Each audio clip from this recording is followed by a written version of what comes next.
আসসালামু আলাইকুম প্রিয় ভিউয়ার্স। এমটি নিউজ 24 ডেস্ক থেকে একটি সংবাদ পাঠ করছি। সর্বোচ্চ এবং সর্বনিম্ন যত টাকা বেতন বাড়ালো সরকারি চাকরিজীবীদের। সরকারি চাকরিজীবীদের জন্য এবারের প্রথম গ্রেড অনুযায়ী মহার্ঘ ভাতা নির্ধারণ করা হয়েছে। ফিসনের গ্রেডের কর্মচারীরা তুলনামূলক বেশি হারে এই ভাতা পাবেন, আর সামনের গ্রেডের কর্মকর্তারা পাবেন কম হারে।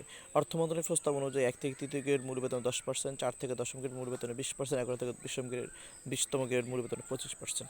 সর্বনিম্ন বেতন 4,000 টাকা এবং সর্বোচ্চ বেতন 7,800 টাকা। কোনো চাকরিজীবী 4,000 টাকার কম মহার্ঘ ভাতা পাবেন না। মহার্ঘ ভাতা কার্যকর হওয়ার পর আগের সরকারের দেওয়া 5% বিশেষ প্রণোদনা সুবিধা আর বহাল থাকবে না।